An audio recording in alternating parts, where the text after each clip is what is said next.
Acides et métaux. Donc on va voir aujourd'hui l'action des acides par rapport aux métaux comme le fer, le zinc, l'aluminium et le cuivre. Donc on commence par faire bien sûr quelques expériences pour voir est-ce qu'il y a une transformation chimique si on mélange donc l'acide avec un métal. Je commence par le premier exemple. Donc on va mettre de l'acide chlorhydrique dans un tube à essai et par la suite on va introduire du fer en poudre ou en limaille pour voir qu'est-ce qui va se passer. Donc on doit bien sûr fermer le tube à essai à l'aide d'un bouchon. Par la suite observer qu'est-ce qui se passe au niveau de cette réaction. Donc après quelques instants on va observer que bien sûr la quantité du fer va diminuer. La solution devient verdâtre, donc elle va changer de couleur, donc il s'agira d'une transformation chimique et on peut confirmer ça avec bien sûr le dégagement de quelques bulles de gaz. Donc pour voir de quel gaz il s'agit, donc il faut mettre une source de feu à l'ouverture du tube à essai et on va observer ou entendre une détonation, une petite explosion qui va nous dire qu'on a bien sûr détecté la présence d'un gaz particulier qui n'est autre que le dihydrogène H2. Donc pour cela, on peut, à partir de cette expérience-là, écrire le bilan de cette réaction chimique qui est passée ici, dans cette expérience, qui n'est autre que 2H+, plus Fe, qui vont réagir ensemble pour donner, puisqu'on a vu le dégagement de gaz, donc H2 plus les ions Fe2+. Donc les ions H+, font partie bien sûr de la solution d'acide chlorhydrique. Le fer, donc l'atome de fer, il est présent à partir de la quantité de fer qu'on a ajouté dans cette solution, dans ce mélange. Les produits sont le gaz H2, à partir de ce test de détonation, et les ions Fe2+ sont présents dans la solution de couleur verdâtre, puisqu'on connaît déjà à partir des tests de reconnaissance des ions que la solution va avoir donc cette couleur-là pour indiquer la présence de ces ions Fe2+. Donc comment on a obtenu cette équation bilan de cette réaction ou cette transformation chimique? En faisant bien sûr quelques étapes pour arriver à cette équation finale. Donc je commence par bien sûr ce qu'on a mis comme réactif. Donc on a mis l'acide chlorhydrique de formule bien sûr ionique H++ plus Cl-, où on a bien sûr mis du fer de symbole Fe. Donc ces deux réactifs vont réagir ensemble pour former ou donner du gaz, qui est le dihydrogène H2, plus bien sûr une solution de couleur verdâtre qui n'est autre que le chlorure de fer 2, bien sûr de notation ionique Fe2+, plus 2 Cl-.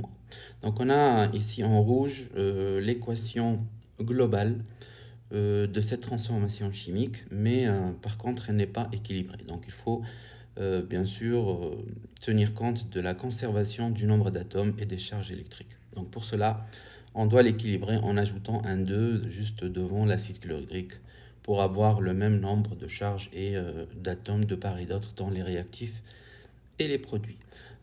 Par la suite, on doit passer par la simplification de cette équation en faisant bien sûr un petit développement, en enlevant les parenthèses.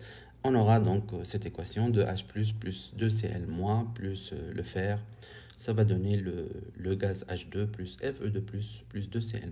Donc on voit bien que les deux ions Cl- dans les réactifs ou dans les produits apparaissent et on peut par la suite les simplifier ou les éliminer parce qu'ils ne participent pas ici dans cette transformation chimique. On aura à la fin l'équation que j'ai déjà donnée au début. 2H++ plus Fe, ça va donner le H2 plus les ions Fe2+. Donc ça c'est l'équation. Bilan de la réaction entre l'acide chlorhydrique et le fer. Je passe maintenant à un autre exemple avec l'acide chlorhydrique et l'aluminium. Donc on va faire exactement la même expérience en bouchant bien sûr le tube à essai avec un petit bouchon et on va observer les résultats par la suite.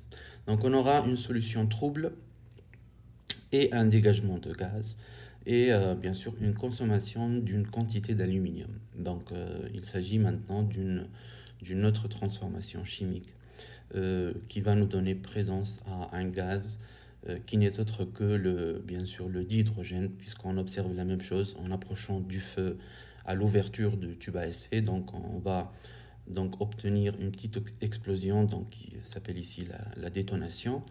Et bien sûr, le gaz identifié, ce n'est autre que le dihydrogène, comme dans l'autre exemple. On aura par la suite l'équation bilan de la réaction, 6H+, plus 2 atomes d'aluminium, qui vont réagir ensemble pour donner 3 donc, molécules de gaz H2 plus 2 ions Al3+. Donc, de la même façon, on peut retrouver cette équation bilan à l'aide de plusieurs étapes, en écrivant tout d'abord en toutes lettres l'équation de cette réaction et en essayant de simplifier bien sûr l'écriture. Donc on a l'acide chlorhydrique plus l'aluminium qui vont réagir ensemble pour donner donc le dihydrogène H2 plus le chlorure d'aluminium qui représente ici la solution trouble dans notre expérience. Donc d'écriture bien sûr ionique Al3+, plus 3Cl-. Donc cette équation aussi n'est pas équilibrée puisqu'on voit bien qu'on a à gauche un seul ion, donc H+, et à droite on a 2 atomes d'hydrogène. La même chose pour Cl-, donc on a à gauche un seul ion Cl-, et à droite on a 3 ions Cl-. Donc cette équation n'est pas équilibrée. Donc il faut ajouter des coefficients stoichiométriques afin d'avoir une équation équilibrée. Donc ici on a ajouté les coefficients donc, correspondants, 6, 2, 3 et 2 qui sont ici les coefficients stoichiométriques pour essayer d'équilibrer cette équation en termes de charge et du nombre d'atomes de part et d'autre dans les réactifs et les produits de cette transformation chimique. Donc en faisant bien sûr une simplification de cette écriture, on aura bien sûr cette équation et on observe bien qu'on a de part et d'autre le même nombre d'ions de 6Cl-, qui peut être simplifié puisque la quantité ne change pas ici et donc, bien sûr ce sont des ions spectateurs parce qu'ils ne participent pas à cette transformation chimique. Donc on peut les éliminer de l'écriture finale du bilan de la réaction pour obtenir à la fin donc 6H+, plus 2 aluminium qui vont réagir ensemble pour donner donc 3 molécules de gaz H2 plus 2 ions d'aluminium Al3+. De la même façon, donc on peut faire une autre expérience avec le zinc, donc en mélangeant l'acide chlorhydrique avec le zinc, en fermant bien sûr le tube à essai avec un bouchon. On va observer exactement le même phénomène, une détonation, un dégagement de gaz qui n'est autre que le dihydrogène.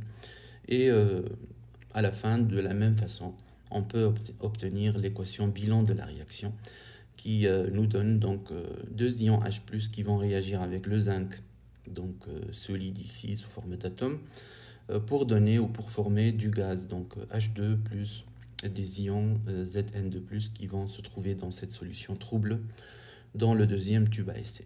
Donc on a exactement le même type d'équation.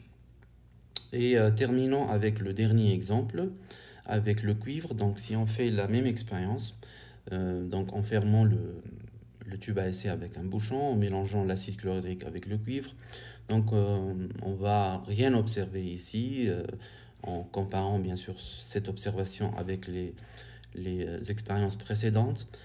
Il n'y a pas de dégagement de gaz, donc on n'a pas de détonation si on approche du feu, donc à l'ouverture du tube à essai, et on n'a pas de consommation de cuivre. C'est-à-dire donc aucune réaction ou aucune transformation chimique n'est passée, puisqu'on n'a pas de changement de couleur de la solution, pas de dégagement de gaz et pas de consommation de cuivre. Donc ici on n'a pas de transformation chimique ou d'attaque de l'acide sur le cuivre. On aura la même chose, c'est-à-dire aucune transformation chimique aussi avec bien sûr l'or et l'argent. Voilà.